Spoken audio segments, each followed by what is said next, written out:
जय हिंद। स्वागत है आपका हमारे इसी पाठशाला सेंटर यूट्यूब चैनल में। आज का हमारा टॉपिक है शब्दों का वर्गीकरण। आज हम पढ़ने वाले हैं हिंदी व्याकरण। और ये हिंदी व्याकरण आपके ईडीओ प्लस छात्रावास अधीक्षक प्लस महिला पर्यवेक्षक और इसके अलावा जो भी आपके एग्जाम होने वाले हैं उसमें सभी में काम आने वाला है। ठीक है, तो आज हम करने वाले हैं शब्दों का वर्गीकरण। ठीक है, तो समय व्यर्थ न करते हुए हम सीधे क्लास पर चलते हैं। और आपके लिए इंपॉर्टेंट बात, जितने भी हमारे यूट्यूब पे चैनल पे वीडियो डल रहे हैं वो सारे फ्री है, उसका आपको कोई भी कॉस्ट नहीं पेड करना होगा। ठीक है, तो चलिए आज की क्लास में हम चलते हैं।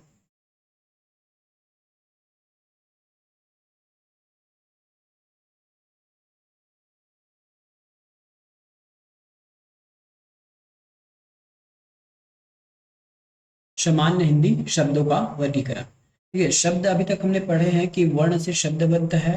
ठीक है, वर्ण से अक्षर और अक्षर से शब्द बनता है। देखिए जैसे पहले लाइन में आपको यहाँ लिखा मिलेगा, क्या लिखा मिलेगा आपको कि वर्ण, वर्ण से अक्षर और अक्षर से शब्द और शब्द से पद बनता है। तो जो शब्द है वो कहाँ से आया है, कैसे आया है, बना है तो कैसे बना है। देखिए इस संसार में आप जितना भी भाषाएं बोलते हैं उसमें शब्द होते हैं, और वो शब्द कहाँ से आया है। ठीक है, कहाँ से आया है, कब निर्माण हुआ है, कैसे निर्माण हुआ है, क्या क्या प्रक्रियाओं द्वारा निर्माण हुआ है, ये सब हम इसमें समझने वाले हैं। शब्द का उपयोग जब वाक्यों में किया जाता है तब हम इसे पद कहते हैं। याद रखिएगा, पद का मतलब ही शब्द होता है। कभी परीक्षा में क्वेश्चन आ गया तो याद रखिएगा, शब्द को ही हम पद कहते हैं। जब इस शब्द का इस्तेमाल हम किसी किसी वाक्यों में करते हैं तो उसे हम पद कहते हैं। शब्दों के चार प्रकार से वर्गीकृत किया जा सकता है। शब्द को चार प्रकार से वर्गीकृत किया जा सकता है, जिसमें से पहला है उत्पत्ति के अनुसार। ठीक है, वो पहला उत्पत्ति के अनुसार। उत्पत्ति का मतलब वो कहाँ से आया है, या फिर उसका स्रोत क्या है, या फिर उसका इतिहास क्या है। बहुत सारे शब्द हैं जो हमारे इतिहासों की देन है, वो लगातार कहीं न कहीं किसी न किसी काल में वो बनते आ रहे थे। ठीक है, उत्पत्ति कहाँ कहाँ से होती है तो देख लीजिए। उत्पत्ति कैसे होती है किसी भी शब्दों का, तो तत्सम के रूप में सब उत्पत्ति होती है। जो शब्द है यदि संस्कृत से हमारे हिंदी भाषा में आ गए हैं तब उसकी उत्पत्ति हुई है, और उसका स्रोत कौन सा है, संस्कृत। तो पहला हो गया तत्सम। दूसरा है संस्कृत से थोड़ा बहुत चेंज होकर जो आया है उसको हम तद्भव कहते हैं। तो उसकी भी उत्पत्ति हुई है, उसका भी इतिहास है, उसका भी स्रोत है। यहाँ पे आपका इतिहास और लिख लीजिएगा, ये इतिहास है ना, उत्पत्ति स्रोत या इतिहास के अनुसार। ठीक है, और कुछ शब्द हैं हमारे देश में ही उत्पन्न हुए, अंदर में सामान्य बोलचाल की भाषा में बोलते बोलते वो कब एक राष्ट्रीय शब्द बन गया वो हमको पता ही नहीं चला। वो बहुत समय लगता है ऐसे शब्दों को, है ना। कुछ शब्द विदेशज हैं। विदेशज का मतलब है जो विदेश से आए हैं। विदेशी लोग बहुत सारे हमारे यहाँ आक्रमण किए, आए, रहने लगे। तो आए तो अपना साथ साथ अपनी संस्कृति भी लेके आए हैं, और संस्कृति के साथ अपनी बोली भाषा वो शब्द लेके आए हमारे पास। तो वो भी शब्द जो है हमारे हिंदी में समाहित हो गया। देखिए हिंदी एक ऐसा भाषा है जिसमें बहुत सारे शब्दों का मिलन है ना। ये बहुत सारी भाषाओं को अपने में आत्मसात कर लेती है। और लास्ट में हम पढ़ेंगे शंकर। वैसे शंकर इसका पार्ट नहीं होना चाहिए, टोटल चार होना चाहिए, है ना। शंकर क्योंकि किन्हीं दो भाषाओं को मिलाकर बनाया गया, जैसे बोलते हैं ना हाइब्रिड। तो दो तीन भाषाओं को मिलाकर एक शब्द बनाया गया है, उसको हम क्या कहते हैं, शंकर कहते हैं। अब समझते हैं कि प्रत्येक का उत्पत्ति। सबसे पहले देखिए, शब्दों को उत्पत्ति के आधार पर कितने प्रकार से हो सकता है, पांच। और हम शब्दों को वर्गीकरण कितने प्रकार से कर सकते हैं, तो शब्दों को हम चार प्रकार से वर्गीकृत कर सकते हैं। वैसे मैं यहाँ लिखा नहीं हूँ, आपको यहाँ बता देता हूँ। शब्दों को हम चार प्रकार से वर्गीकृत कर सकते हैं। तो सबसे पहला है उत्पत्ति, जैसे हमने यहाँ लिखा है उत्पत्ति के अनुसार। दूसरा हम लिख सकते हैं उसके रचना के आधार पर, मतलब कोई भी शब्द को बनाया भी जाता है, ये हम आगे बताएंगे कि शब्द बनते कैसे हैं। ठीक है, इसी में बताएंगे कि शब्द बनते कैसे हैं। तो दूसरा हो जाएगा हमारे रचना के हिसाब से हम शब्द को बांट सकते हैं कि कोई शब्द बना कैसे है, या फिर वो आया कहाँ से है, ये सब। तीसरा हम कह सकते हैं कि तीसरा जो है अर्थ के अनुसार कितने शब्द होते हैं। ठीक है, अर्थ के अनुसार कितने शब्द हैं। और चौथा है कि इसको व्याकरण के प्रयोग से, व्याकरण के प्रयोग से विकारी और अविकारी होता है, व्याकरण की दृष्टि से। ठीक है, तो शब्द को हम चार प्रकार से बांट सकते हैं। पहला उत्पत्ति के आधार पर कि उस शब्द को उत्पत्ति कहाँ से हुआ है। दूसरा रचना के अनुसार से कि उस शब्द का रचना कैसे हुआ है, उसकी बनावट कैसी है। तीसरा हम शब्द को बना सकते हैं कि अर्थ के हिसाब से कि उसका अर्थ कैसा है, पॉजिटिव अर्थ है, कि निगेटिव अर्थ है, कि एक अर्थ है, कि अनेक अर्थ प्रदान करने वाला है एक ही शब्द, तो इस प्रकार से भी हम उसको बांट सकते हैं। चौथा है व्याकरण की दृष्टि से कि वो विकारी है कि अविकारी है। ठीक है, जैसे जैसे हम क्वेश्चन आगे करते जाएंगे आपको सब कुछ पता चलते जाएगा। ठीक है, जैसे जैसे क्वेश्चन करते जाएंगे आगे सब कुछ आपको पता चल जाएगा। तो सबसे पहले हम यहाँ सीखने वाले हैं उत्पत्ति या स्रोत के अनुसार शब्द जो है कितने प्रकार के होते हैं। ठीक है, उत्पत्ति या फिर स्रोत के अनुसार शब्द जो है कितने प्रकार के होते हैं। तो देखिए, उत्पत्ति के आधार पर शब्द मेनली यहाँ 5 लिखे हैं, लेकिन प्रश्न में कई बार 4 दिया जाता है। ठीक है, कई बार 5 दिया जाता है, लेकिन प्रश्न में जब आपको ऑप्शन देगा तो 4 भी दे सकता है वो, क्योंकि शंकर को इसलिए नहीं मानते क्योंकि इन्हीं शब्दों से मिलकर ये बना है, इसलिए, है ना। यदि 5 दिया तो आपको 5 भी लेना है, 4 दिया तो 4 भी लेना होगा। तो सबसे पहले समझते हैं तत्सम के अनुसार, तो ये हमारा उत्पत्ति कहाँ से हुई है। तत्सम शब्द संस्कृत भाषा में उपयोग किए जाने वाले शब्द बिना किसी परिवर्तन के हिंदी भाषा में उपयोग किए जाते हैं, उसको हम तत्सम शब्द कहते हैं। ठीक है, कैसी भाषा, संस्कृत भाषा का ज्यों का त्यों शब्द हम हिंदी में उपयोग कर रहे हैं। ठीक है, संस्कृत के वैसे बहुत सारे भाषा हैं जिसको हम ज्यों का त्यों हिंदी में उपयोग करते हैं, उसको हम क्या कहते हैं, तत्सम कहते हैं। जैसे फॉर एग्जाम्पल वायु, ये वायु हमारी संस्कृत की भाषा है। अग्नि, अग्नि हमारी संस्कृत की भाषा है जिसको हम अग्नि को आग कहते हैं। ठीक है, उसके बाद पुत्र, सूर्य, ये पुत्र हो गया और ये सूर्य हो गया, ये भी हमारे तत्सम के भाषा है, शब्द है।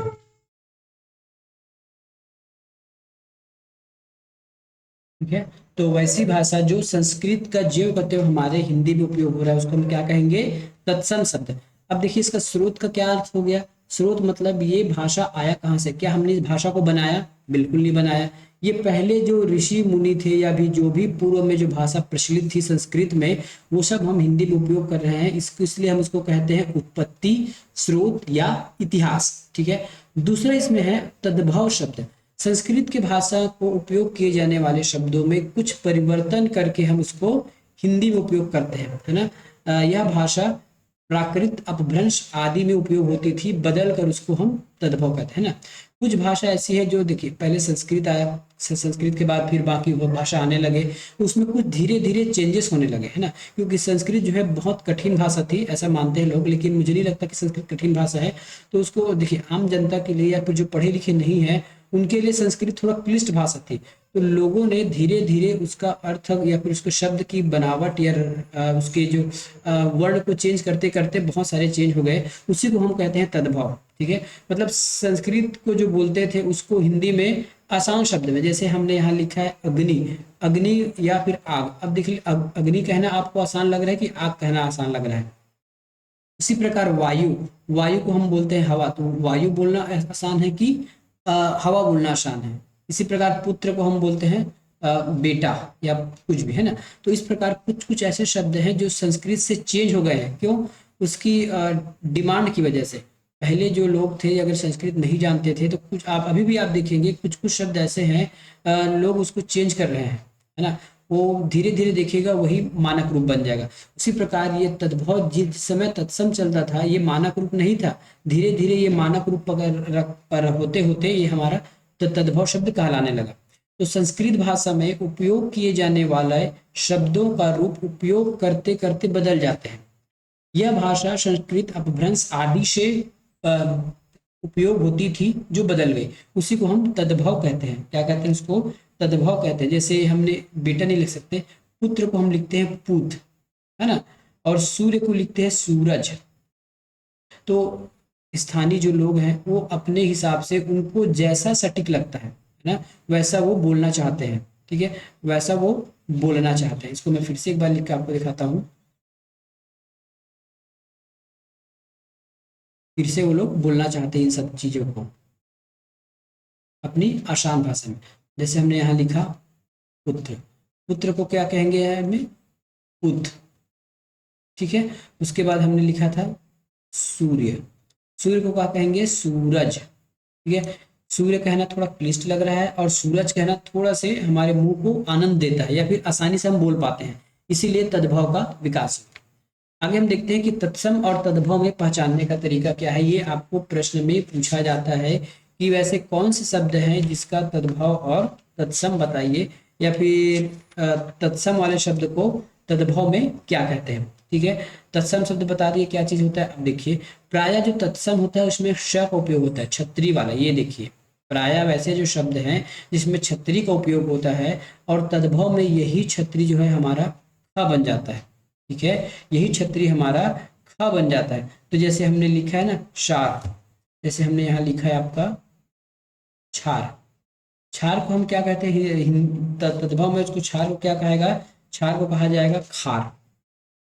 क्या कहा जाएगा, खार कहा जाएगा। ठीक है, इसी प्रकार हमने लिखते हैं क्षीर। क्षीर, क्षीर को तत्सम में तद्भव में क्या कहा जाएगा, तो उसको बोलते हैं खीर, जो हम खाते हैं। ठीक है, उसको क्या कहेंगे, खीर कहते हैं।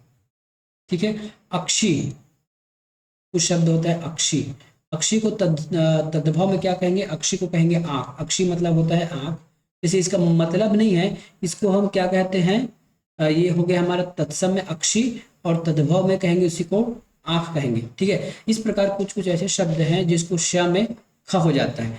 तो जहां भी देखेंगे ये वाला छतरी वाला छ, तो लगभग लगभग 90% है ना, मैं 100% की बात नहीं कर रहा हूँ, 90% जो शब्द है वो आपके क्या मिलेंगे, तत्सम मिलेंगे। और वही अगर छ की जगह ख लिखा गया तो वो तद्भव होगा। दूसरा रूल क्या कहता है, दूसरा रूल है कि प्रायः तत्सम में व तथा तद्भव में ब होता है। ठीक है, तत्सम में व और तद्भव में ब होता है। बहुत सारे लोग ना व को ब ही कहते हैं। जैसे वणिक, वणिक का मतलब होता है वणिक को हम क्या बोलते हैं, तद्भव में कहेंगे बनिया। वर्षा को तद्भव में कहेंगे वर्षा, इसी को बरखा भी कहा जाता है। वक का हो जाता है बगुला। वर यात्रा का हो जाएगा बारात। ठीक है, वर यात्रा का हो जाएगा बारात। विवाह को हम बोलते हैं ब्याह, है ना, विवाह को बोलते हैं ब्याह।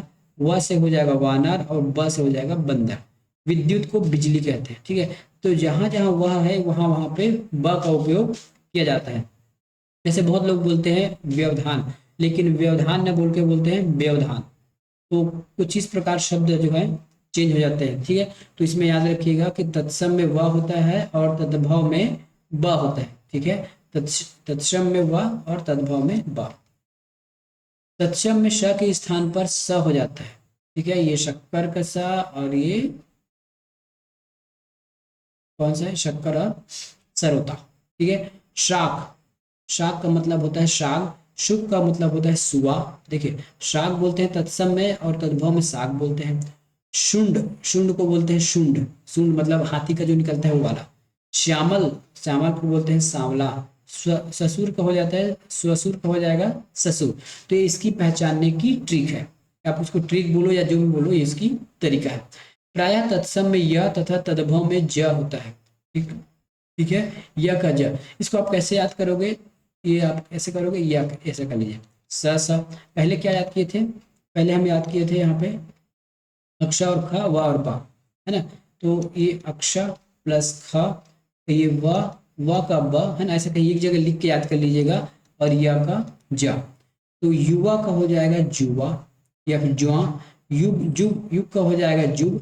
युद्ध का हो जाएगा जत्था। यदा का हो जाएगा जब, है ना, बोलते हैं ना यदा यदा ही धर्मस्य, तो जब जब यदा। यजमान का हो जाएगा जजमान।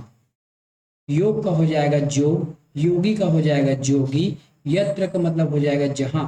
यत्र मतलब होता है जहां। और यम का मतलब होता है जम। मतलब नहीं होता, इसको हम तत्सम और तद्भव बता रहे हैं। ठीक है, अगला और रूप है आपका संस्कृत में जो है ना, तत्सम में क्या क्या होता है, री त्र और र की मात्रा का प्रयोग तत्सम में होता है। री त्र और र की मात्रा, री त्र और र की मात्रा का उपयोग जो है तत्सम में होता है। इसका मतलब वो तद्भव में उसका उपयोग नहीं होगा। जैसे री की मात्रा कहाँ पे है, श्रृंगार में, है ना।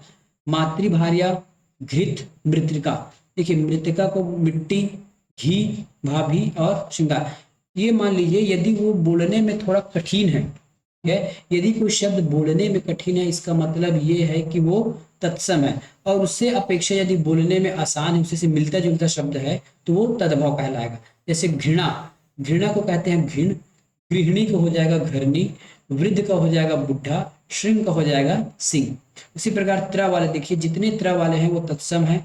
रात्रि, राजपुत्र, सूत्र। रात्रि को रात कहेंगे, राजपुत्र को राजपूत और सूत्र को सूत। मित्र का हो जाता है मित्र, पत्र को कहते हैं पत्ता। देखिए कई बोलते हैं ना बेल पत्र, है ना, पान पत्र, तो उसको हम पत्ता कहते हैं अपनी आसान सी भाषा में। पुत्र को कहा जाता है पुत्र, ठीक है। द्विपहरी को हम कहेंगे दोपहरी। स्पर्श हो जाएगा परस, व्याघ्र हो जाएगा बाघ, ताम्र हो जाएगा तांबा, प्रस्तर का हो जाएगा पत्थर, प्रस्तर युग या पत्थर युग। स्वर्णकार का हो जाएगा सुनार। चंद्र बिंदु वाले तद्भव होते हैं, याद रखिएगा जो चंद्र बिंदु वाले हैं। देखिए आपको पता होगा कि जो संस्कृत में है चंद्र बिंदु नहीं है, संस्कृत में जो है वो चंद्र बिंदु नहीं है, केवल बिंदु है संस्कृत में, याद रखिएगा ना। तो चंद्र का हो जाएगा चांद, मुख का हो जाएगा मुंह, लंग का हो जाएगा लंगड़ा, पुच्छ का हो जाएगा पूंछ और पश्च का हो जाएगा पांच। ठीक है, ये हमने देख लिया देश, क्या चीज देख लिया हमने, तत्सम और तद्भव। अब स्रोत के आधार पर और क्या क्या शब्द है या फिर उत्पत्ति के आधार पर, तो देशज या देसी शब्द वैसे शब्द जो किसी देश के भीतर ही जन्मा होता है, वो उसको हम जिसमें क्षेत्रीय प्रभाव रहता है ना, वैसे शब्द जिसका जन्म देश के भीतर है और जिसका क्षेत्रीय प्रभाव होता है उसको हम कहते हैं देशी शब्द। जैसे पगड़ी, गाढ़, थैला, पेट, हटपट, लोटा, झोला, ठेठ, गड़बड़ी, कबड्डी, मुखिया, मिट्टी, भवानी, पुंगी, कटरा, झोपड़ी, उटपटांग, ठेस, तेंदुआ, डिबिया, डोंगा, चिड़िया, मलाई, बियाना, गोबर, खीर, घोड़ा, खिचड़ी, बड़बड़ाना या कटोरा, ये सब चीज जो है हमारे देशज शब्द है। ठीक है, ये सब चीज देशज शब्द है, ये हमारे भारत देश के कहीं ना कहीं किसी न किसी कोने में जन्मा है इन शब्दों का अर्थ या फिर ये शब्द। अगला है विदेशी शब्द जो बाहर से आए हैं, विदेशों से आए हैं, वो है ना, वो हो जाते हैं हमारे विदेशी शब्द जो आकर हिंदी भाषा में जुड़ गए हैं। ठीक है, यथा जैसे उर्दू है, ये हमारे यहाँ का नहीं है, अरबी, फारसी और अंग्रेजी, ये शब्द हमारे यहाँ के नहीं है, ये सब बाहर के आए हैं। जैसे उर्दू में उर्दू शब्द, अरबी फारसी के शब्द, अंग्रेजी के शब्द, विदेशा शब्द में से कुछ न कुछ ज्यों का त्यों अपना लिए हैं। जैसे उर्दू के शब्द है, फारसी के शब्द को हमने ज्यों का त्यों या फिर कुछ बदलाव करके अपना लिया है। तो ज्यों का त्यों कैसे, जैसे ऑर्डर, ये हमारे इंग्लिश वाले हैं, कंपनी, कैंप, क्रिकेट, ये सब हमारे अंग्रेजी के शब्द हैं। कुछ को तो हिंदीकरण को अपना लिया, जैसे ऑफिसर, अफसर, देखिए ऑफिसर का अफसर कर दिया। अब इसको तत्सम तद्भव मत बोलिएगा, है ना, तत्सम का मतलब होता है संस्कृत वाला, और संस्कृत के तत्सम को चेंज करते हैं, उसको हम तद्भव कहते हैं। यहाँ ऑफिसर को अफसर कह दिया गया बोलचाल की भाषा में, लैंटर्न को कहा गया लालटेन, हॉस्पिटल को कहा गया अस्पताल, कैप्टन को कहा गया कप्तान। ठीक है, ये हमारे विदेशी शब्द हैं। और कुछ संकर शब्द मतलब अलग अलग दो भाषाओं से मिलकर बनते हैं, तो हम संकर शब्द कहते हैं। छाया, देखिए जैसे छाया हमारा संस्कृत है और दार फारसी है, तो ये हो गया हमारा छाया। ठीक है, पान हिंदी शब्द है, दान फारसी शब्द है, तो ये हो जाएगा पानदान। रेल अंग्रेजी शब्द है और गाड़ी संस्कृत है, याद रखिएगा, रेल अंग्रेजी है, गाड़ी संस्कृत है, तो ये हो गया रेलगाड़ी। ठीक है, उसी प्रकार सील अंग्रेजी है, बंद फारसी है, तो ये हो गया सीलबंद। इसमें हमने कुछ कुछ बातों को बस बताया है, बाकी एक और वीडियो लाएंगे जिसमें कंप्लीट संकर शब्द, कंप्लीट तद्भव, तत्सम तद्भव, अंग्रेजी के वर्ड, विदेशी शब्द और हमारे यहाँ के शब्द जो अधिकतर अभी तक पूछे गए, उसके हम एक प्रैक्टिस सेट लगाने वाले हैं इस वीडियो के बाद में, नेक्स्ट वीडियो में। ठीक है, अब हमने क्या कहा, उत्पत्ति के आधार पर हमने देख लिया। उत्पत्ति के आधार पर हमने क्या क्या देखा, तो उत्पत्ति के आधार पर हमने 5 देखा था। पहला था आपका तत्सम, दूसरा था तद्भव, ठीक है, तीसरा हमने देखा विदेशी, चौथा हमने देखा देशज, ये कहीं इनका जन्म कहीं ना कहीं हुआ है ना, और पांचवा हमने देखा है संकर। वैसे संकर को जन्म में जो शंकर शब्द है, इनका मेरे ख्याल से यहाँ नहीं होना चाहिए, इसको बनावट में होना चाहिए था ना, ये हमारे कहाँ पे इतिहास या फिर स्रोत में नहीं होना चाहिए, इसको हम बनावट के आधार पर रखना चाहिए था। लेकिन हमारे संस्कृत जो हमारे हिंदी के वैज्ञानिक लोग हैं या फिर या जो हिंदी के जानकार हैं, इनको कहाँ पे रखे हैं, उत्पत्ति वाले में। अब आगे चलते हैं, बनावट के आधार पर क्या क्या होता है। बनावट के आधार पर कुछ शब्द 3 प्रकार के होते हैं। शब्द पहला होता है रूढ़ शब्द, है ना, जिन शब्दों के सार्थक खंड नहीं होते, वैसे शब्द जिनको आप तोड़ तो लेंगे लेकिन उसके जो खंड होंगे उसका कोई भी सार्थक शब्द नहीं होगा। चावल शब्द चावल जो शब्द है उसको हम यदि चावल या फिर व ल कर दे तो ये निरर्थक होगा, इसका कोई मतलब नहीं है। अतः जो वैसे शब्द जिनका टुकड़ा ही नहीं होता, अगर टुकड़ा कर भी दिया तो कोई मतलब नहीं है, ऐसे शब्द कहलाते हैं हमारे रूढ़ शब्द, जैसे दिन, घर, मुंह, घोड़ा आदि। ये शब्द क्या है, हमारे रूढ़ शब्द है, ठीक है, जिनका तो अलग से कोई मतलब नहीं है तोड़ने से, ठीक है, और ना ही इसके कोई सार्थक खंड होते हैं। अगला है हमारा यौगिक शब्द। यौगिक शब्द या दो से अधिक शब्दों से जो मिलकर बनता है ना, उसको हम यौगिक शब्द बनते हैं। याद रखिएगा हम क्या पढ़ रहे हैं, बनावट या रचना के आधार पर। इसके पहले आपने समास, है ना, इससे पहले हमने क्या सीखा है, संधि। संधि से भी हमने कुछ न कुछ शब्द बनाया, जैसे पाठशाला, विद्यालय, ये सब हमने संधि से बनाया है, ठीक है, पाठशाला, विद्यालय, ठीक है, ये सब कुछ शब्द हमने संस्कृत से बनाया है। समास से भी कुछ शब्द बनाए हैं, जैसे लंबोदर, नीलकंठ और बहुत सारे हैं, ये शब्द हमने समास से बनाया है।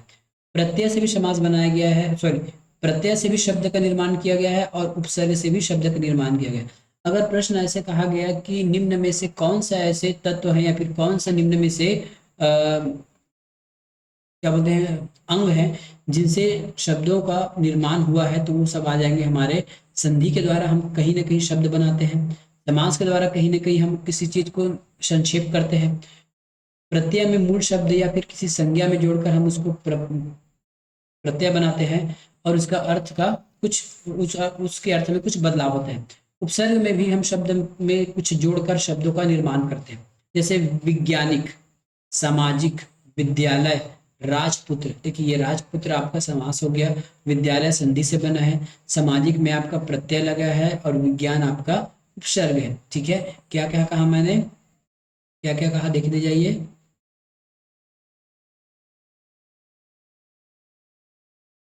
ये विज्ञान कहाँ से बना है, तो विज्ञान हमारे उपसर्ग से बना है ना, उसमें वी उपसर्ग मिलाया गया है।